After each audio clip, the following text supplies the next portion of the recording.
Hello and bienvenido, San Antonio. Welcome to the Alamo Hour, discussing the people, places, and passion that make our city. My name is Justin Hill, a local attorney, a proud San Antonian, and keeper of chickens and bees.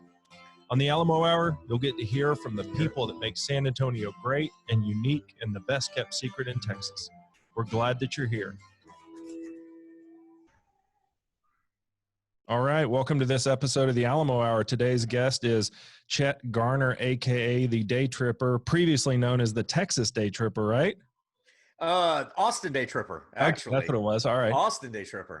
That's OG. That's season 1. Okay. All right. The 6 episode season.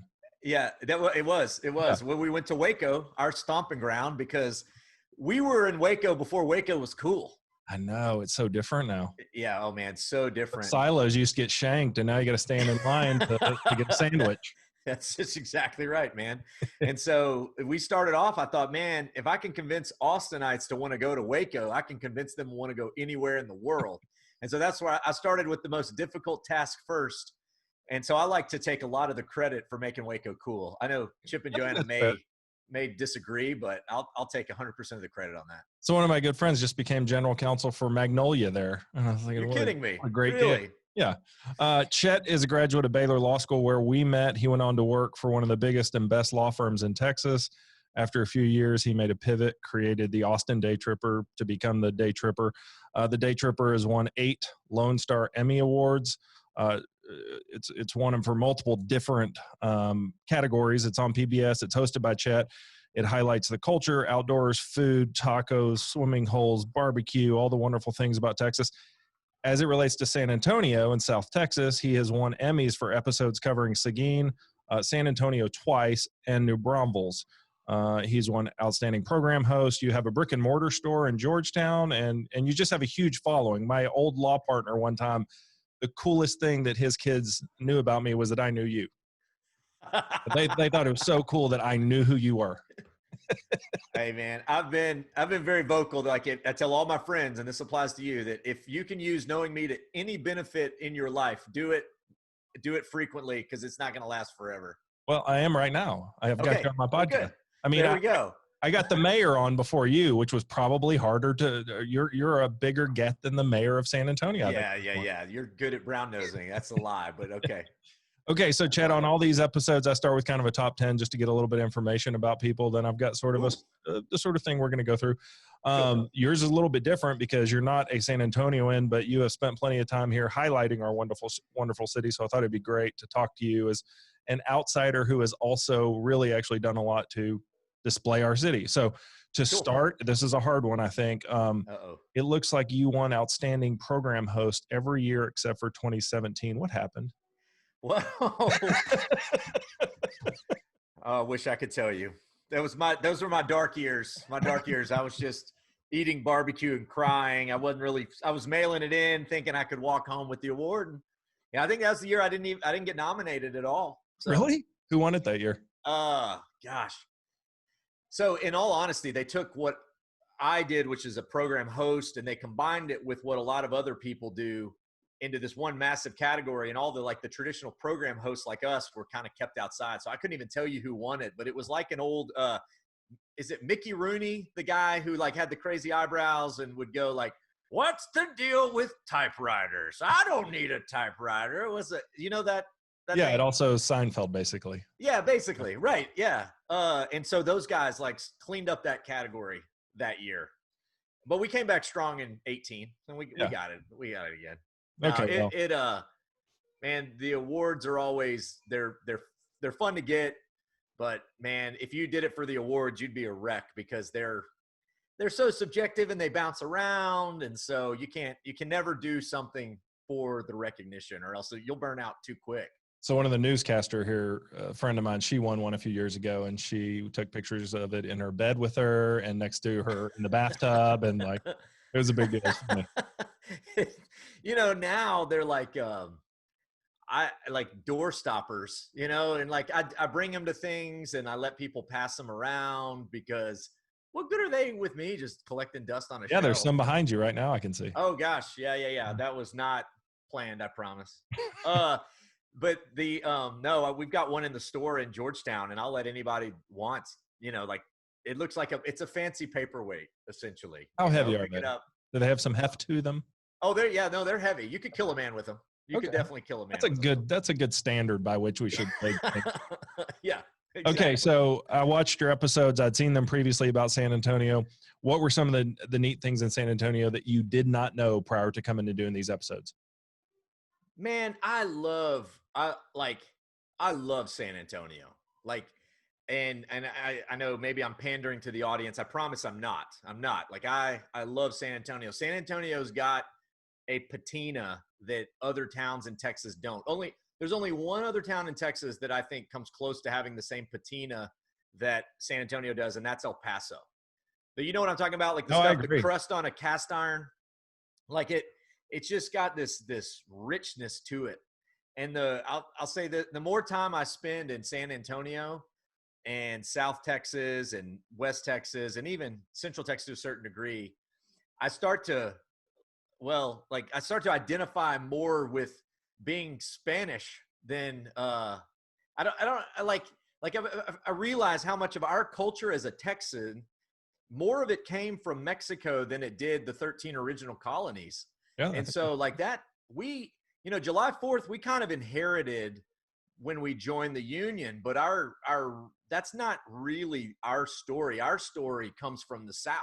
Yeah. Our story comes up across the Rio Grande and through San Antonio. So you go to San Antonio, you start to realize that the history is so much deeper, so much richer, so much more complex than you think it is. And so that's what I love. Like, you go to the old, the church, and right behind it, the Spanish, the Mercado, the Market Square, and the old, the governor's mansion down there. And sort of see the old layouts of the town. Oh man, I love it. I love San Antonio. So I think that's what stuck out to me is like, holy crap, I'm not in some city where the oldest thing was built in 1890. I'm in a city where it was like, we're going way back, 1700s and before. Yeah. I had no idea I was going to love it like I did. I came for a law job. You left for, Waco and went to a law job. Mine ended up being San Antonio, and I just fell in love with the city. So that brings me into my next question. Have you been to any Fiesta events? Have you been here for Fiesta? Never. No, never been to Fiesta or Niosa. Fantastic whole episode. I mean, the Fiesta is probably my favorite thing about San Antonio. I have made lifelong friends just out meeting over a margarita at some. Oh, that's cool. Oh, I met Ray Feo one year. He came up and it was a big ceremony where he gave me a coin. Okay. And I was like, oh, I don't know what's going on, but this is cool. Do you remember who it was that year? Gosh, it's written on the coin. I'll have to go and look. I'm disappointing all your podcast guys. Can y'all name the legacy going back? About how many years ago? 3. Okay. I mean, there's a colorful history of Ray Feo's, and there was one some number of years ago. I don't remember, but I'll tell you off air.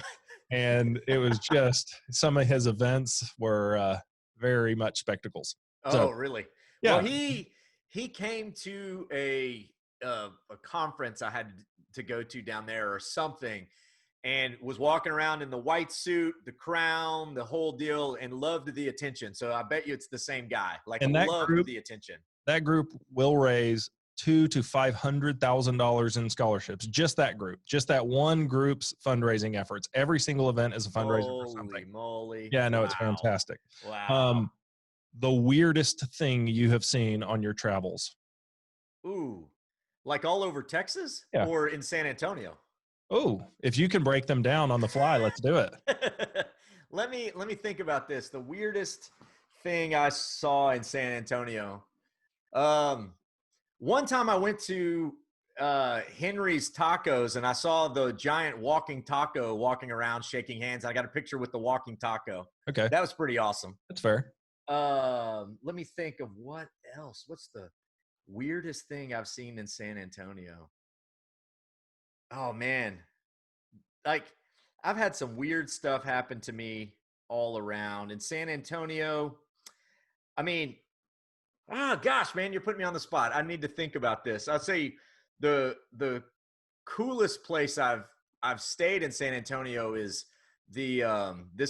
somehow we got pushed out of our regular room in the Crockett Hotel. And so we got the room that has the big wraparound balcony to where I spent all night drinking beer on my balcony overlooking the grounds of the Alamo. That was pretty awesome. Yeah. I don't know how you swing that room. I think it was a mix-up, and somehow we got that. But that's not necessarily weird. You'd be the Daytripper. No. I think this was right as no one knew who I was. Okay. So I don't know if you've seen the Daytripper or not. And they're like, no, I haven't. It's like, okay, moving on. All right. Moving on. Okay. So if it comes to you, if you become inspired along this, go ahead and pop in. How do you keep your stomach from not getting sick? All the tacos and barbecue and beer. Dude. It's just got to be overwhelming occasionally. I mean, it's a beautiful, it's a tough job. Someone's got to do it. It's funny. Like, I eat copious amounts of food on the show, and I'll go and film stuff with other people who will have me in on things. And in my book, I'm just getting started, and they're tapping out. They're like, "How are you eating this much?" I'm like, "Whoa, bro, we haven't even gotten started." And I realized, like, some weird way, my stomach is conditioned just to pound down the food. Now I have to work out a lot too, and I can't eat like garbage when I'm off the road. But as far as the quantity of food, I scare myself sometimes. So I don't think I've seen all 100 and something episodes, but somebody actually asked me today, do you ever do any of the food challenges in any of these cities you go to? I've done the spice challenges. Okay. Like the ones where the ghost peppers and all that. Actually, I take it back. I've done 2 food challenges. One is I tried to eat the 72-ounce steak in Amarillo. Failed miserably. You gotta eat the bristle and stuff too, don't you? Dude, well, no, it's a sirloin, so there's not much fat in it. Okay, all right. But dude, 4.5 pounds of beef. I mean, that ain't, you're not playing around. And so let's see, got that. I tried to eat the Mega Mel burger in Tomball one time, which is, it's about a foot and a half of meat, and they slice 2 full tomatoes, and they don't even bother like putting the slices out. You just have 2 tomatoes with shish kebab sticks in them. Like, I don't even know if I could eat 2 tomatoes, but like people pound those things down. I suck at the food challenges because there's usually a time on it too. Like I think I'm more of a marathon food eater. Like I can just eat all day, but if you want me to sprint through a 4.5 pound steak, I'm gonna. That's how I am with beer. People are like, let's chug a beer. I'm like, no, I'm fine drinking beers for a while, but I'm not going to chug one. Yeah, exactly. What is your best recommendation for a day trip there and back for San Antonians? Something close to here. People could go out, get a full day worth, and make it back in time for dinner. Dude, I'm a big fan. I mean, the hill country is well traveled. There's plenty of places to go in the hill country. I'm going to throw out Seguin if you hadn't been to Seguin. Okay. And I know people are dogging Seguin right now, but just give it 10 years. Seguin's about to blow up. You think? I think I'm seeing something all over the state that's true in San Antonio as well, that if you live within 30 miles of a major metropolitan area and you've got a historic square or a historic assets somehow, the sky's the limit right now. Because people who are living on the outskirts of all these big cities don't feel like tripping down into the middle of the city just because, it's just maybe the stress of parking or traveling or whatever. And so they're looking for entertainment on the outskirts, and they don't want to live in the big city necessarily either. So a town like Seguin is in the same position a town like New Braunfels is. Just New Braunfels has got discovered a long time ago, and Seguin. See, I love Mason. Yet. I think Mason has that feel. Oh, I love Mason. Yeah. I love Mason, Texas, man. That happened about 5 years ago, right? Like where it kind of started blowing up. Yeah, but it's still pretty much under the radar. Yeah. Like it's nowhere near a Fredericksburg. It reminds me of Sonoma, like the town of Sonoma and the town of Mason. Their squares and everything look very similar. I mean, it's a special place. Yeah. I could see that. I could totally see that. Okay. So, I mean, I would say, like I'm always looking good barbecue, somewhere to jump in and get wet in a river, and the Guadalupe River goes right through Seguin. Awesome spot. I'm a beekeeper, and I go buy all my bee supplies and my hives from Gretchen Bee Ranch out in Seguin. Oh, do you really? Yeah. Oh, cool. Yeah, cool. Have you had any interesting run-ins with the Texas Country Reporter guy, and are y'all friends? So one time we met him at a Lone Star Emmy event, And I was like, oh man, is he, like he's been doing this 40 years. He's the grand patriarch of what Oh, I do. And I was like, oh man, I wonder how he feels about like me, or if he finds me threatening or whatever. And so I was like, I look up to him a lot. So I was like, I'm going to go and introduce myself. And I was like, hi, I'm Chet. I do the Daytripper. And he goes, oh, okay. Huh? He didn't have any clue who I was. Is that right? None. I don't think so. But he was so kind, and he's like, hey, if you're coming up in the TV business, like, here's my cell phone, give me a call, come see me in Dallas. It's great. Like super friendly, but I don't think he knew who I was Y'all have very different shows though. His is very, very different. His is like the PBS of PBS show. I mean, it's so calming and sweet. Oh, totally is, man. It's one of the, hopefully I don't have a show that you nap to, but like the other people in this, like, oh yeah, I put on Country Reporter and then sleep on the couch. Like, that's not a compliment to people who make TV that you fall asleep watching our show. But you know what? I'd say this, Laura, my wife, who from the law school days, she was gutsy and went up to him and she's like, hey, I just need you to do one thing. Would you do one thing for me? and she got him to go, Blizzard! like he used to do on the DQ commercials. I was like, oh, that's awesome. I don't know if I remember him from the DQ commercials or from Texas Country Reporter, but he was just kind of one and the same for a long time. Oh, yeah, for sure. He just Hunger Buster Jr. Oh, man. Are you a reader? And do I read? Man, I got too many kids to read much these days. I read magazines. What were you going to ask? What's the question? I was going to ask you what you're reading right now. Oh, let's see. I will say this. This is the book I'm intimidated to open. A friend of mine just dropped it off. Big Wonderful Thing. Huh. The Story of Texas. Yeah, somebody told me about that book. Look at that. How in the world do you ever go, oh, I've got, 120 hours in my next. Do you say friend loosely when you say a friend gave you that? Yeah, right. I was like, no way you read this thing. He goes, well, I read some of it. And then somebody recently told me about that book. It's getting incredibly good reviews right now. Steve Harrigan is an awesome author, but we'll see, man. We shall see. I think it goes through the whole history of the old money, oil royalty and everything. How they built Texas. Yeah. Everything. Okay. So we're going to get into the show and how you kind of got there. But the last thing I want to ask you in my top 10 list is I read as many interviews of yours as I could find today. And one thing you said you do currently is you go around and you do some public speaking. And typically you said a lot of times it revolves around storytelling. What is your advice to me to be a better storyteller through a podcast platform? Oh, good question. This was something I learned in law school. Actually, you learn a lot about storytelling when you're in law school, and it's as simple as be yourself. I remember the first time I gave closing arguments, I stepped up and put on my Atticus Finch and suddenly started talking like I was from Charleston, South Carolina. It was like, ladies and gentlemen of the jury. And Powell ripped me a new one for doing that. He's like, what the heck was that? He goes, it was fine. Felt like I was around a campfire with some actor telling me a story. I didn't believe, I don't really trust you. You were clearly just putting on a show. It felt like a monologue. Yeah. From a character. And I was like, well, yeah, that's kind of, I was pretending I was a lawyer. And he's like, that's garbage. Don't do that. And so I think my show from the very beginning has said that it took that to heart and said, what do I offer people as a storyteller that's natural to me that I can do? And one thing you can do better than anyone else is be yourself. And so what do you offer the world as a unique storyteller?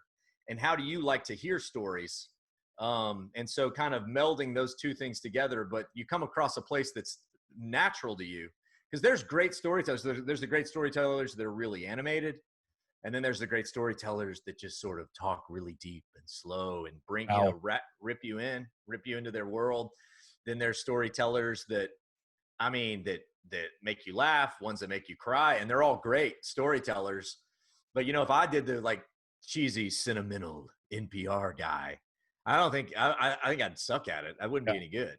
So, Did you see Powell's storytelling on the Baylor Facebook? oh no, did he? No, did he? What did he do? I mean, I think there's a generational gap a little bit between that. I mean, look, Powell told me whenever I was becoming a lawyer that a jury will never believe me if I'm not wearing cowboy boots. And I thought, I'm not going to wear a suit and cowboy boots. It's just, I wear cowboy boots plenty, but that's not my vibe in a suit. But he told me Okay. that, like, the jury will never believe you if you're not wearing cowboy boots. I mean, I talk like Wow. this and look like this. Nobody's going to question if I'm a carpetbagger or if I have boots on or not. But I just Boots remember on. thinking how strange of a very fine point that was. Oh gosh. Yeah. I think you take that kind of stuff with a grain of salt. And there's a lot of people who, if you bring in a New Yorker and you throw him in cowboy boots, you're going to do more damage to his Yeah. credibility than anything. Cause they're going to go like, oh, look, he's trying to pretend like he's one of us. Well, my first boss is to this day one of the most successful trial lawyers in America. And I remember the first case I tried with him in Seguin, and he wore one white shirt. And at the end of every day, he put it on the back of his chair and wore it again the next day. Like, that was the least important thing to him, was how he looked. He was just good. Yeah. There's a lot to be said about just being dang good at it. All right, Chet. My first introduction to you, other than probably passing in the hallway, was Law Day at Papa Rolo's, if I recall. Was that the name of that pizza place? Yeah. Do you remember what you did that day? Was that the epic concert from Plan B? Did Plan B sing? Plan B. I was thinking GNR. No. I know exactly what you're talking about. That was karaoke night. Yeah. And what'd you do? Oh man, it was probably Paradise City. Was it Paradise City? Uh-huh. It was definitely Paradise City. But were we sure it was Papa Rolo's, and wasn't that seedy Irish bar over like south of campus? No, it was definitely the pizza joint that had the dumpy metal building in the parking lot. Yes. Okay. No, you're absolutely right. Was that Papa Rolo's? That was Papa Rolo's. Yeah. Never said that word since law school. But I remember, I mean, everybody there, that was the summer. So I just started, you were a quarter ahead of me. We were all, I mean, everybody's terrified in law school. So we're all of a sudden supposed to go be buddies at a law day when you have an impossible amount of work. So everybody's kind of laughing and they're having fun, but they also know they got a bunch of work. And then Paradise City comes on and you came out, but nobody knew who you were. You remember? You had a full wig. I don't know everything, man. Got that stuff. I mean, everybody was like, who is that? What the heck? Hey, man, I'm just trying to cut the tension, I guess, man. No, it was fantastic because you also always knew the answers in class. So you were obviously a hardworking, one of the smartest kids in the class, but then you come out like that. And it was just this very odd dichotomy of law school in my mind. I guess my whole life has been gearing me up toward, dancing around, entertaining people in wigs, because that's a lot of the Daytripper now. Yeah, so, Oatmeal. I remember your stop in Oatmeal, Texas. Oatmeal, yeah. Exactly. And you came out like Wilford Brimley or whatever. Yeah. Who was that character? Is it Wilford Brimley or just the guy from the Quaker Oats box? It was a combination of all of it, honestly. If Wilford Brimley were a colonial Quaker, what would he look like? That's kind of it. Professor Powell will email me every now and then to compliment me on an episode. Is that right? Man, for me to think that he is out there watching kind of freaks me out a little bit. I just feel like his hands tremble as he's trying to give somebody a compliment. I mean, that's the harder thing for me to accept in this discussion. Yeah, that's very true. Okay, so I joke with people who ever bring your show up because I'm like, no, that guy was at the top of his class, and you went and worked for one of the best jobs you could get coming out of law school. Like, very few people got that job, and then a few years in, you decide I'm doing different. How did that come about? Oh man, so I'll take you the long way around to answer that, but I was a film major in undergrad, right? Radio, television, and film. And I might be the only RTF major that's ever gone to Baylor Law School. I need to look at that. And so I was always planning on doing entertainment law. Law was a backdoor way to get into the film industry, but maybe to have more credibility than the other guy who had just kind of jumped on the dog pile or something. Or I thought, man, you can do anything with a law degree. I I could produce or be an entertainment lawyer. I was like, and then I'll have some kind of thing to fall back on that is an actual trade. So I went to law school, ended up doing pretty well to where those big jobs just kind of like start recruiting you, and the numbers they're throwing around as like your starting salary, you're like, holy crap, I didn't know I'd ever make that kind of money. And your law school debt is through the roof. And you're like, well, I'll give it a shot. I'll try it out. It may be hell, and everybody else, is telling you, oh, it will be, it's going to be. You're like, yeah, but I'll see. I'll be fine.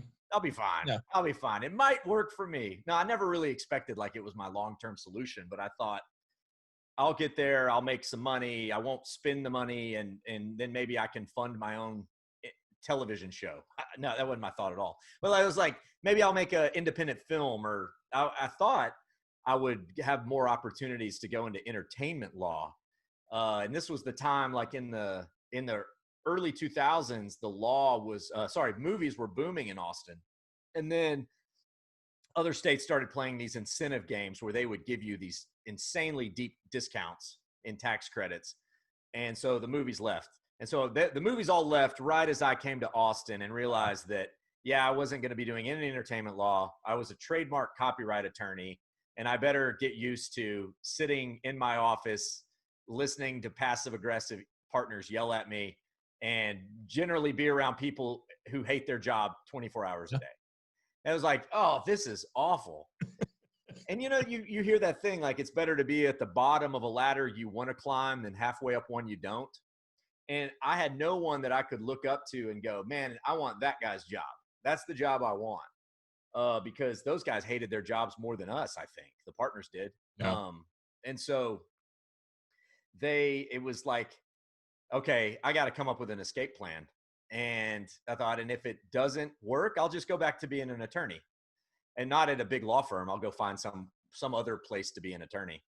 And it was sort of, so I started in the fall of 06. In the spring of 07, we shot the pilot, which we went to Waco, ate at health camp and all that stuff. When you were in workout clothes? Oh, yeah, exactly. I found the shortest male short. I don't even think they were male shorts. I found the shortest red shorts I could buy, some killer tube socks, and went to health camp. And like you do. Isn't health camp gone now? No, it's still there. It's still there. Elite is gone. Yeah. That is now whatever, Magnolia Table. Yeah. Yep. And y'all went up to Waco. You filmed. That was the summer of 07. And it took me like a year, really 2 years, in order to get the thing edited on top of billing the whatever amount of hours I was supposed to bill, having a kid, and then finally like got it in some shape that I could show sponsors, found just a little bit of money. And when I say a little bit of money, Fulbright and Jaworski sponsored me as I was walking out of the door, actually. Wow. How cool. Yeah, I know. Them though. maybe that means they were happy to see me go. I don't know. But I think honestly, it was kind of some people at the top like, this is awesome. Take me with you. It's like, and so they, that summer, I was like, listen, I'll give it as long as it makes sense to give it, to get it off the ground. And if it fails miserably, hey, I had to go at it. I'll just go back to being a lawyer and work on the next thing. And, that was 10 and a half years ago. Yeah. 11, yeah. So, I mean, I understand how TV shows work if you get a contract with NBC. So if you're pitching to PBS, do you have to bring your own sponsors? Yeah, you do. Wow. That was like that was a rude awakening. So they greenlit the show. And I mean, that had been a long time coming. I was like, yes, awesome, greenlit the show. What's my budget? And they're like, ha, young child, we're PBS. We beg other people for money. We don't give money away. I'm like, huh? They're like, what? You got to go and find your own sponsors. Like, oh gosh, well, how do I do that? And they're like, well, you make a pitch deck and you talk to them. I was like, well, how much could I get? And they were like, I mean, you could probably find $50,000 from 5 people and kind of patch it together. I thought, I can make a show for that, make a living off of that. If I keep, it sounded great. Hollywood at the time, they were like, you need between $75 and $100,000 to make an episode of anything. Wow. Yeah. And I was like, I can make a season for about that. Anyway, this was in 2008 as the world economy was crumbling, and I was out asking people for money. It was like a horrible sea storm of bad luck. But I remember I kept dropping the sponsorship ask. I was like, well, if no one will give me 50, maybe they'll give me 25. All right, if no one will give me 25, maybe they'll give me 10. All right, if I cut my budget and I only take one car and I do this and I get my crew to work for free, what's the most amount of money I can ask for somebody where they won't think about it? They'll just give it to me. And I thought, $2,000. I'll just ask people for $2,000. And sure enough, like Fulbright and Jaworski was like, sure. My first sponsor, I remember, my first sponsor was Live Oak Brewing. Oh, yeah. And I called Live Oak Brewing. They were one of the OG craft beers in Austin. Them and Independence. Yeah, Independence was around. Those two. Is Live Oak still around? Yeah, they're still around. They've all just been slowly growing. Okay. As opposed to like crushing it with venture capital. It's this Chip is the owner, and I love him dearly. He's been real supportive, but he's kind of like crusty old man. I'm sure he's turned down every multi-million-dollar offer that has come in his door. Like, nah. But I remember talking to him on the phone, and he goes, well, Chet, this sounds pretty cool. Let's do it. I was like, yes, sir. Hung up the phone and slammed it down. And then I was like, oh, crap. If someone's actually giving me money, that means I actually have to make the show. Before that, it's like all pipe dreams. Like, no one gave me money. It didn't work out. I'm fine. But as soon as he committed, it was like, oh, dang, I better actually make a show now. So are there limitations on who can be your sponsors or how much money you can get? There's no limitation on how much money I can get. And we're independent. So we've kept raising the money on our sponsors, and they've stood by us from the very beginning. Now I've got a full staff and an office and all that stuff. So certainly it's a lot more expensive now to make the show than it was. But yeah, I can't have any liquor or porn. That's it though. Everything else is out there. Cigarettes? Cigarettes, I think, are fine. Actually, all right. I think they're fine. So it's like how would that go over 50 with the sponsors, or is there just a certain amount of airtime you're allowed? That's the killer. I get a minute before the show and a minute after the show. So whoever sponsors has to go in that minute block. So we've got 6 sponsors. Everyone gets 10 seconds each, and it's worked really well. And they all pay the same amount too. So can you have in-show product sponsors? Because weren't you driving around a Toyota at one point? And yeah, I was, and now I'm proudly in a Don Hewlett Chevrolet. All right. It's one of those things, like, you can have no blatant product placement, but it's a road trip show, so I have to drive something. Yep. There's no prohibition that I can't drive my sponsor's truck. I just can't go like, well, I tell you, the handling and capability of this is really good for eating tacos. Who checks this? I mean, is there somebody at PBS that'll watch these and be like, this is too much? I don't know. Honestly, okay. I think it's like we're just kind of wise to not raise any red flags along the way. Fair. So then what is the internal negotiations with PBS? Yeah, I just kind of want to know how this generally works. Like, if you have X time slot, can you say, well, we're better now, we got more, we want a better time slot? Are there those kind of negotiations that happen too? I've never negotiated time slots, really. I guess I probably could push, but we were kind of happy with what they gave us in the beginning. And then our audience has gotten so adapted to wherever we are that we don't want to change it now. So who are your 6 big sponsors, or your 6 sponsors? Yeah. Rudy's Country Store and Barbecue, Don Hewlett Chevrolet, Texas Farm Bureau Insurance, the City of Georgetown, Dell Computers, and Ranch Hand Grill Guards, made in Shiner, Texas. Yeah. Yeah. So not too bad. Yeah. We had Lone Star for the longest time, and the sponsorship game is one of the hardest things about it. Luckily, our sponsors now, I know them personally. I've always known our sponsors personally, but when one of them takes another job and then it gets filled by some new gal or guy coming out of some other, sometimes like Lone Star hired some girl who had been a Texan but had lived overseas for forever, like in New York or somewhere, and came in and was like, we're changing everything, and like every contract got canceled. And so you're like, all right. But that opened a door for Dell, which Dell's been phenomenal partner. Yeah, I would think. So what is the benefit of the PBS platform? I mean, control. I still own everything. They just air it, And so at the end of the day, the big benefit, and I've got friends who played, I'll give you an example. I got a buddy who did 5 seasons of a show on the Food Network. And, they did the 5 seasons and then the show got canceled, but they're still re-airing his show. And they're airing it. They just signed a deal. They're airing it in South Africa and Korea and all this stuff. But, he showed up, got paid, and now he doesn't have anything. So once you end your show, could you package it and syndicate it on TNT or whatever? Yeah. Oh yeah, for sure. Oh, nice. For sure. And you're over that threshold of where you could even be considered for that. Yeah. We're trying to pass up Seinfeld. How many episodes did Seinfeld make? We've got 126 flipping episodes, man. That's got to be more than Seinfeld. Yeah, I would think so. Yeah. You look at this is where it's a wake-up call to me. We're in season 11. We've been on for 11 years. Guess how long the Munsters were on TV? I don't know. 2 years. Is that right? 2 years. But The Simpsons, 34 years. Yeah, 34. South Park. Yeah, exactly. But all these shows that were oh my gosh, these iconic. Maybe it's just for childhood or for throughout time. Yeah. And they were on for a few years, and then they went off, and I'm like, holy crap.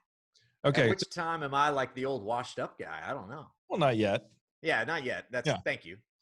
So I think if I remember, you said that your early on crew and some of the guys that were working with you put it together. Were they film student buddies of yours? Yeah. So a buddy of mine that I had graduated undergrad with, Nathan Locklear. I mean, I'm an attorney. I didn't have any camera equipment. I didn't have anything, but I'd kept in touch with some of my buddies from film school. And it just so happened that one of my best buddies from film school was now working at ACC, Austin Community College, and was the equipment manager for their entire arsenal of film equipment. And I was like, hey, bud, let's do this. And he's like, should we ask permission? I was like, yeah, we should probably ask for permission. But we went and asked, and the dean of the department was like, awesome, go. Take as much as you need. That's great. And so, I mean, that would have sunk. If we had to rent the equipment, that would have sunk the whole show straight off the bat. Wow. It's just a little whole meshwork of blessing on the show, man. That you're like, wow, it would have been very different if that hadn't been in place or that hadn't been in place. So a lot of your older episodes, especially, you'd catch the crew in a lot of the scenes. Has the crew kind of been the same general core group? Yeah, for sure. And we've started in the newest episodes putting the crew in even more with our little in-car chatter with the GoPros, breaking stuff down. So the crew's actually getting their own following, which is awesome. There's some Richie and Daniel fans out there that are sending them little love letters online. There you go. So of the crew, were any of these people you knew back from college? I mean, were these people that went that far back, or you kind of met them as you were starting to do this? Richie, I met. He was part of the original 4 that went to Waco for the pilot. And so he's still with the show. He's been with the show ever since. So he's part of the original crew, which is awesome. Kelly, who runs audio for us about half the time, she's freelance for us. Was an intern on the very first episode. So it's been pretty cool to have sort of the same core group. Yeah. And so for sure. I was reading now, it's kind of been turned into an entire production company that does work outside of the Daytripper show. Dude, that was and people are still amazed to learn that that we do other stuff. It's not just the Daytripper, I mean, honestly, I think I ended up being the host of the Daytripper because I was just the only guy who would work for free, who was standing around. That was never my intentions was not to be a travel show host. That was not what I was going for. But it was well, I've got an idea. I want to make the show. I certainly can't hire anybody to do it. And I think I know what I want, so I'll just go and do it. And so that started, people ask, well, do you do anything else? Well, we've got the cameras and stuff. Let's start doing other stuff. And so it's just been one little build after another. And now we are a full service production company that this past year, we made all of the Texas Smokey Bear commercials, which was I was awesome. terrified of Smokey the Bear as a child.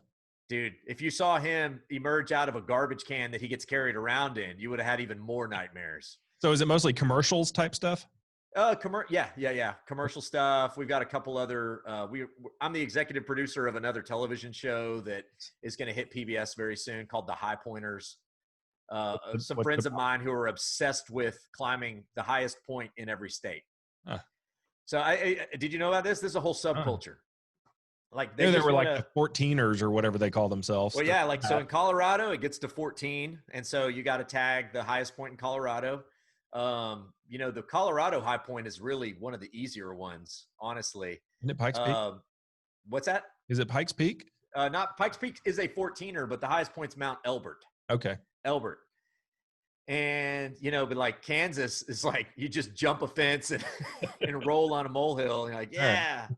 And then Texas has a really great high point, Guadalupe Peak. Yeah, I saw that episode. So some of the episodes will be a little less exciting than some of the other ones. Like, Washington, Mount Rainier, there's a real legitimate risk of death for everybody. Yep. So are they going to go climb, is it McKinley and yeah, Alaska? That's the plan. Oof. That's the plan. So has there been any, do you have the ability, because I just know Netflix is buying everything that walks and has a, TV on. So, I mean, have they approached you ever and been like, hey, can we buy a tranche of your shows or anything like that? Netflix, no, to answer your question, no. And I'm really offended. I'm waiting for my phone to ring at any moment. So I have a friend here who makes reality shows, and he's talking about how they can almost put out any sort of sizzle reel and it's getting picked up by either YouTube or Facebook or Netflix or one of them at this point. Really? Well, I need his number. I hadn't cracked that code yet. There are ways you can get on Amazon Prime. That's pretty easy. You just kind of submit.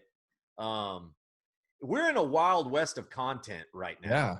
I mean, it really is. Like, it's great for the consumer. Yeah. I mean, gosh, we're watching stuff everywhere, and it's great for the content makers like myself. Yeah. There's just so many places to watch shows. It's getting so fragmented. It's wild. Yeah. I mean, I don't turn on broadcast television anymore. Do you? No. Yeah. Right. And like Comedy Central sometimes. Okay. Yeah. Like just in the background. We canceled cable years ago. Is that right? I have not. Yeah. I mean, I don't really watch much TV. I've got too many kids, but I often say I'm a pusher, not a user. Yeah, that's fair. Yeah, that's true. I think that's a really good point about your show. Like shows and TV anymore, if they don't have an agenda, are sometimes just terrible. So you've got like the mix of shows with agendas or the mix with just scandal for the sake of getting people to watch, almost like clickbait for TV. Sure. Your show is very family friendly. It is very positive. It shows the best in people. It shows the best in cities. What is your goal for every episode? I mean, I want everybody to finish an episode and go, I want to go there. I often said, I want to make a show that makes people watch less TV. That's what I want. I want the reaction to be, man, I did not know that was there. Let's get in the car and go this weekend, or let's plan our trip for the summer when we're going to get to go to Big Bend or whatever. I think Texas is just sitting on a treasure trove of stories and food and outdoor beauty. And there's so many people who kind of sit in this discontent bubble thinking, oh man, I can't afford to go overseas, or isn't that place in, I don't know, Turkey, Cappadocia, beautiful, or, and they just breeds discontent.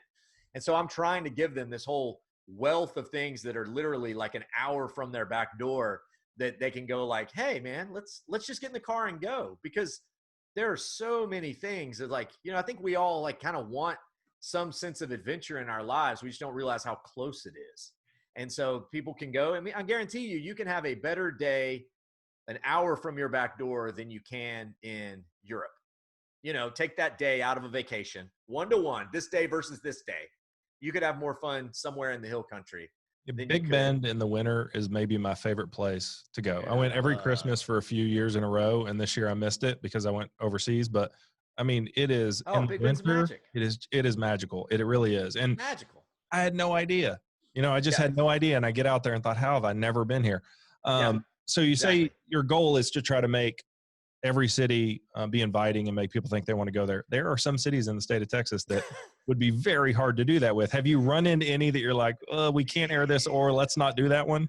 Oh, dude, the hardest thing is when you go to like, no, we've never shot something and then been like, oh, we can't air it. I mean, we like, by the time the crew is mobilized, we know exactly what we're doing. Everything's set up. You know the show you're going to kind of make.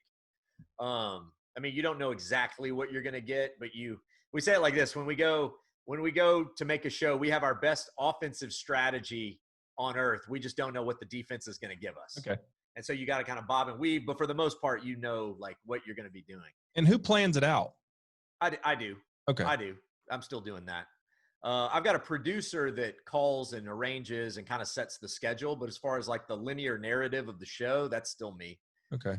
And so there's been the most heartbreaking thing is when you go to like this tiny town and you eat this amazing barbecue or a burger. And you're like, this is awesome. All right. You're looking around like that's the only thing to do within 30 miles. You're like, oh, crap, this will never be on a show ever because like there's nothing to do. So there's a bunch of that, man, I'm just kind of waiting on. We'll see because there's some stinkers out there. We just don't have episodes about them. Are y'all in a current season right now? Because I know you just had Waxahachie. We just had Waxahachie. Yeah, we got new ones coming out right now. We just did a Waxahachie, Palacios, McKinney, Spring, Texas, and it finishes up with the Texas Capitol. So we went and did an episode about how do you trip to the state capitol. Justice Nathan Hecht gave us a tour of the Supreme Court, which is pretty darn awesome. Yeah. I was intimidated seeing that name because I remember in law school, if I saw his name on an opinion, I was like, oh, I'm screwed. Yeah, you just gave me chills.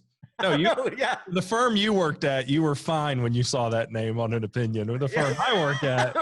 Right. It's a good point. A very good point. So when will y'all start filming for season 12, I guess, right? Yeah, season 12. Hopefully next month. That's the fingers crossed in June. We'll be out there on the road. When do y'all start releasing the names of the cities you're going to do? We keep that pretty tight wraps until we get them filmed. Okay. Because if you start, you just set up too many expectations. Sure. You know, and things change. Like for instance, you know, we've had season 12 in theory locked in for a while, and then one of our big kind of tentpole episodes was going to be Green. But like you can't do Green without Green Hall, and winter concerts coming back, Justin. Yeah, I know. I don't know. Like we may be concertless for 2020. You know, Chet Daytripper might be able to pull in a solo concert. There'd be plenty of distancing. with like one person every 6 feet. Yeah, it's gonna be so lame. Oh my gosh. Okay, so you have decided to put down your roots in Georgetown. Not only that, your family's there. You've bought a handful of buildings around the square. What is your draw and what is your love of Georgetown? So I was in Austin, and that city outgrew me. That city just flat out outgrew me. I looked around and didn't recognize it anymore. Certainly not the Austin I went to school in. You know, it's funny. You don't realize you're living in a golden age of a town until it's over. And you're like, oh, dang. Yeah. Because, that 99 to 2003 in Austin, there wasn't any development. It was kind of frozen. Frost Tower. That was going up right about then. Right at the end. Right at the end, that thing started peeking its head up. But for the most part, that town didn't change. Like, when I told my friends from Southeast Texas that I was moving to Austin, they thought I was a weirdo. I was like, dude, that place, no, it's dirty and weird. You don't want to move there. No. And, within my college years, that all changed. And then, boom. And so, but I needed to be centrally located just for the sake of the show and friends. I didn't want to leave too far. And so we moved just 30 miles outside Austin to Georgetown, and it kind of gave us the best of both worlds. The square feels like it's frozen in time, but the businesses are vibrant. You got cool bars and restaurants and shopping, but it still feels small. It's a town of 60,000 people now, but if I'm down on the square, it could be a town of 5,000 people. Yeah. Because I know everybody. Like, So it's still that it's changing, but it's still in that good zone. So I was like, this is perfect. And as soon as we moved our production company to the Square, I rented some space. I started walking around and just kind of praying like, man, I would love to have a piece of this. I don't know where that is. And so I started looking at every building I thought was being underutilized, or maybe it had some legacy owner that didn't really care about it anymore, and just started cold calling people and found a couple people who I can't tell you why, but they were willing to sell me their buildings. Awesome. And so, some of them, it's gross work. You got to get in there and rip out asbestos. And please tell me you are not ripping out asbestos. Oh yeah, I don't believe any of that stuff, man. Come on, these plaintiffs' attorneys will tell you anything about asbestos. Oh, well, it's harmless. Can I have Laura sign up with me now? It's harmless. Yeah. No, I'm just kidding. No, you hire abatement people, but like it's just those are expensive and it's expensive, and you're walking through pretty grimy places trying to figure out how every old building has every solution in an old building is custom. You know. So you got to talk about how are we going to get the plumbing? It's, like, how are we going to do the electrical? How are we going to do this? Because and a lot of contractors won't touch them because they like, clean slab, build it up, and I'm done, because y'all have like a historic design there that you have to go through, or is it still the front facade can't change historically? Okay. So I've been fortunate enough. I got 3 buildings. The oldest building in Georgetown was built in 1870, and it was an old saddle shop. Oh, great. Pretty cool. And the saddle maker lived above it.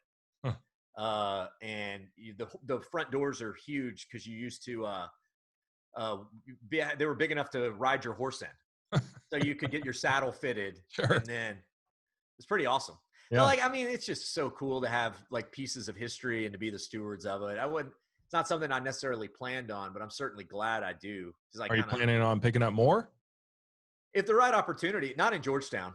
Okay. Not in Georgetown, but if the right opportunity presented itself in, for a similar property in another city, kind of like a Seguin, just throwing that out there, that I'm kind of like, it's been underappreciated, but for some reason I feel like has an upside.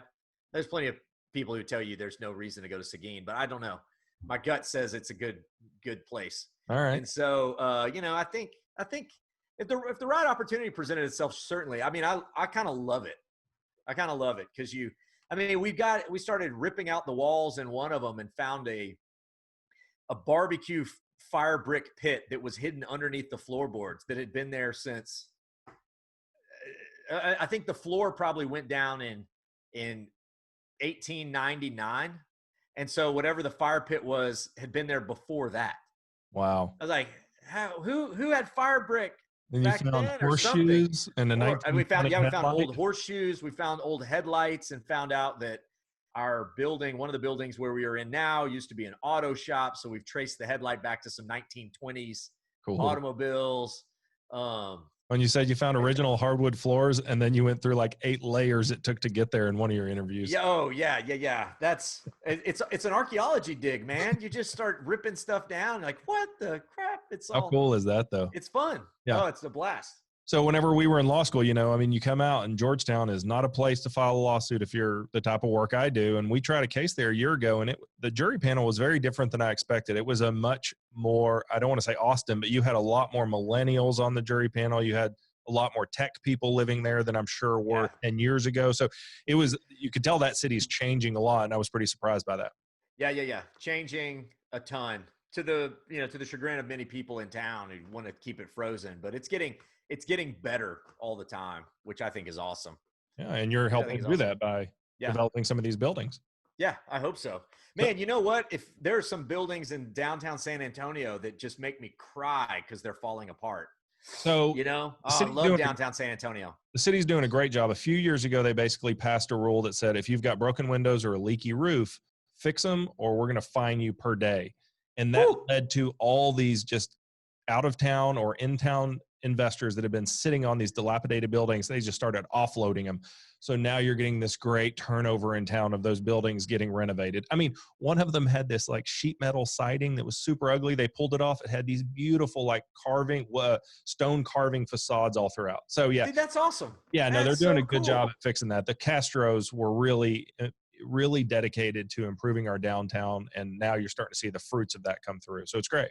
That's awesome. Yeah. I mean, I think the sky's the limit, for downtown San Antonio. Like, what is the it city? In the 80s, it was Dallas and Houston, and then it became Austin. But I think Austin's days are numbered in a sense, just because it's becoming something that I don't think the people steering it wanted it to become. Yeah.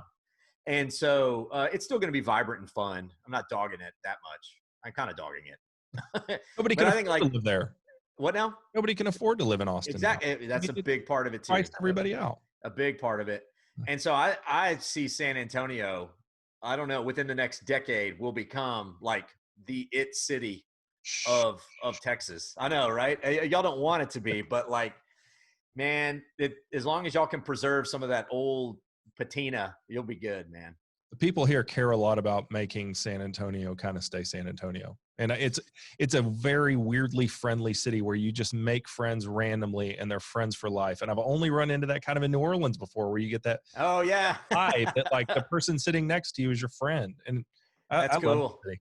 That's awesome. I try to keep these about an hour, so we're getting kind of close, and I want to run through just a few things. So you brought it up. What are some of the other cities that just you're traveling unlike anybody else that I would know? So you said you think Seguin's kind of on the cusp of these like old school square cities. Any others that you think really have that you're starting to see a different feel or attitude about them? Yeah, I think Seguin is popping up. I think the counterpart to Seguin in DFW is Waxahachie down south. I think that's right on the corner of blowing up in a big way. Certainly Georgetown, and we're right in the crux of that right here. I think some of my favorite towns are out in the hill country. I think like the undiscovered hill country, I call it, Mason, San Saba, and Llano. Yeah. Love those towns. And they're right. I'm kind of curious. I can't make a call as to what's going to happen to those. They may stay small for infinity because they're not comfortable to commute from anyway.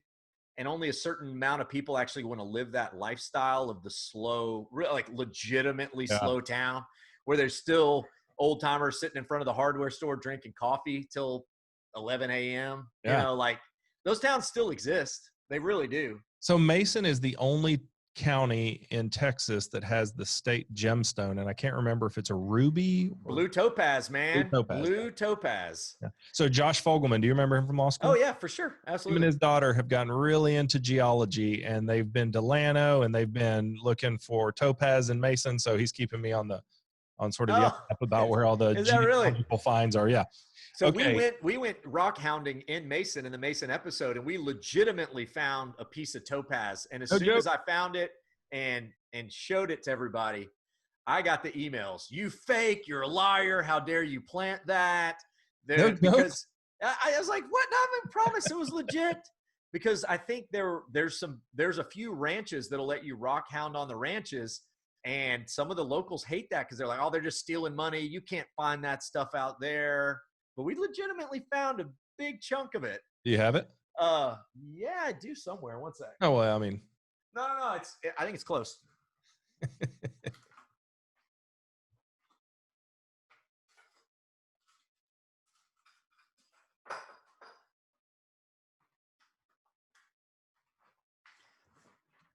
Oh, wow. I mean, it's not. No, I would have going to make me rich or anything. Though. Did y'all have somebody out there with you telling you what it was? Wait, what was that? Did y'all have someone out there with you telling you what that was? Because I would have thought it was just like, oh yeah, for sure. Yeah. There's no way I would have known like, oh, that's worth something. How cool though. Yeah, pretty cool. Okay, your favorite swimming holes. Ooh, favorite swimming holes. San Solomon Springs, Balmorhea, Texas. Has got to be the best swimming hole out there. Is it open yet? It's open, closed, yeah, I think open, it's still, closed. I think it got closed again. I think it'll be closed this summer. Wah, wah, wah. Your favorite barbecue? Ooh. You can give a few. Okay, I've got like kind of a top 5. Okay. Louis Mueller's in Taylor, Miller's in Belton, Terry Black's in downtown Austin, Franklin in Austin, Pecan Lodge in Dallas. Dang, it gets out of hand real quick. Bodacious Barbecue in Longview. There's some that I've been wanting to try down in San Antonio. 2M, I have not tried yet. 3M. Three. Yeah. Is it 2M? 3M? Oh, it's 2M. 3M no, makes 2M. the Post-it Yeah, notes. you're right. Yeah. It's like 3M. So I haven't been to 2M either because the line, I think. Oh, is it really? Man. Also, Smoke Shack here is just unbelievable. I mean, really? Yeah, their brisket is almost like short rib. I don't know how to describe it. Okay, favorite tacos in Texas? Ooh. Oh man. So, best tacos I've had down in the valley. Two places that we put in our Brownsville episode. One is he's the only place in America left making traditional barbacoa. Okay. Where you cook the whole cow head in the ground.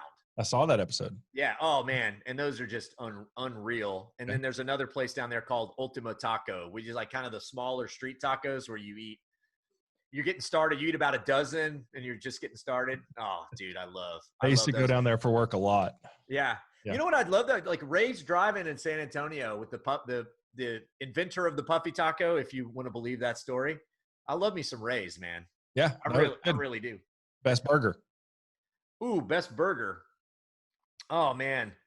I just had one in McKinney, Texas at a place called The Yard. I'm a simple burger guy. Like to me, I mean, you can fancy them up with a fried egg and whatever, roasted chilies and all that. Like I love it. I'll happily eat that burger. But when you give me a perfectly seasoned patty, a little thin so it's crispy on the outside, with a nice American cheese and iceberg lettuce. That's hard to beat, man. Yeah. So The Yard in McKinney was close. I love me a Chris Madrid's burger, though. Can't argue with that, man. Love me a good. It's open again now after it burned down. Did it burn? Oh, yeah. Man, I missed that. So is it as good? It's open again. A lot of times those places don't come back the same. I haven't been in yet, but the pictures of it look like they built it exactly the same. Like not even much. Okay, so awesome. What's your favorite brewery tour? Ooh, brewery tour. Real Ale in Blanco. Yeah. They do a really good job. And you go there and the tap room will always have weird stuff. You know, it's like, I love the tour in Shiner because you get this sense as like Shiner, who you imagine in your head is this monster company, and it's like it's just a bunch of country guys, like making some beer. So I love the charm of Shiner, but it, in the tap room, at least the times I've gone, it's like, you want to try Shiner Bock or Shiner Black or Shiner whatever. It's like, here's your 4 tokens. I can get all this at the grocery store. Versus Real Ale, they'll have some weird stuff in the tap room. When you were in Shiner, did you go by Howard's, the gas station? Oh, I always. Nowadays, I just only go by Howard's when I'm there. You know, it's like once you've done the brewery tour, you've done it. So just go to Howard's. Again, it's still doing VHS rental. Ask that. Still. So Howard came out and showed us all these pictures of his kids one time, and I think we took pictures of his daughter going to prom that night with her. Like he was, and he used to be a dentist. I mean, he's got this wild story too. Yeah. Oh, did he really? Oh, that's awesome. I mean, like legitimately, you could rent a DVD of Mission Impossible 2 and Jurassic Park. Like, are you lying? Like, still exists. And get ice cream. Yeah, ice cream. Okay, what all about your conveniences? Liquor distillery tour. Ooh, I'll tell you, Garrison Brothers is pretty darn fun because they let you taste the whole process. I've been to some, and it's like you kind of watch it, and then it's really just kind of a show to get to the tasting room. But Garrison Brothers will let you taste kind of the beer, then the White Dog, and this and this and this. So they do a really good job at Garrison Brothers. Where's that at?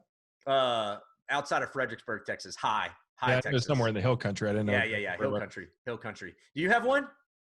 Distilleries? Yeah. Here in San Antonio? Oh no, just favorite distillery tour. Oh, I had the distillery owner and head distiller of Dorchel on recently, and they make a classic Eastern European apricot brandy called Rakia, and he shipped in the still from Eastern Europe, and it's just the story behind it, but also it tastes fantastic. So, that's awesome. Here's what I don't like about tours: when it's just like, here's this, here's that, here's this, go drink or go eat. Yeah, like yeah. And they're too small to have like a really official tour. So when he goes and does it, it's his story of him getting almost arrested when he's 10 for bootlegging in from Eastern Europe because his grandpa would send him Coke bottles full of Rocky back to his dad. So the personal story behind it is just so fantastic. And this still looks like it was made in Eastern Europe. Like that's awesome. Dorchum. Dorchel. Dorcol. They also make beer now. Okay. Yeah. I got to look them up. I didn't know about that. Oh, that sounds awesome. And they have revitalized an entire part of our south of downtown area. They've become sort of the hub for this art and music scene. It's fantastic. Cool. Southtown's a pretty hip place. I like Southtown down there. I know, it's great. That's our office for a while. Are you going to do any shows ever outside of Texas? That'd be grounds for treason, right? Well, it's the Daytripper now. You're no longer the Austin Daytripper. It is true. You know, and that's like, that was the people still like, that ain't a day trip from Austin. I was like, whoa, that's 10 years old. You know, like our idea is we just parachute into a town for a day and bounce out. I got no interest in doing shows out of Texas, at least for now. I don't want to make that a rule for forever, but like, there's still too much to explore here, man. There still is. And I'm always learning more about the state, you know, like every time I go to San Antonio, I learn more about it. That just like, oh, I've got to go back and try this or this or this. So I'd rather be an expert on a small thing than just kind of just a generalist about. Yeah. No, I want you to stay in Texas, but I want you to come to Fiesta. That'd be a show. I'm going to need a local co-host. I will happily tour you through it. That'd be awesome. My tummy and liver can handle it. But is it coming back? Are we getting a Fiesta again? Reset in November. Okay. All right. You know, we give medals out. That's the big thing. So people will be covered in medals, sashes full of medals, and people use them as fundraisers. I mean, my business and my podcast already made medals for this year. Like it's okay. All right. It's this fantastic thing that I never even had heard of until I moved here, and I love it. Dude, that's cool. It would be a shame if the Daytripper never covered Fiesta. We should make it happen. Chet, I don't want to keep any more of your time, but seriously, man, thank you so much for doing this. I have so many friends that love your show. I love your show. I am very happy for your success. I think you're living a dream. So really, man, thank you for giving us a little bit of your time. Dude, I appreciate it. Anytime you want me to come on, Justin, for real. Well, I'll take you up on that. And if you come to Fiesta, I at least want to go to one event with you. We need to raise a beer, a German beer in the Beethoven Manicourt. Again, a hidden gem of San Antonio. I love that place. They have a whole Fiesta event themselves. Yeah. All right. That's where we're starting. All right, that's brother. Where we'll start. Yeah, tell your wife I said hi. Thank you again. I will. All right. Hey, good luck Friday. Right, appreciate it. Oh yeah. Bye-bye.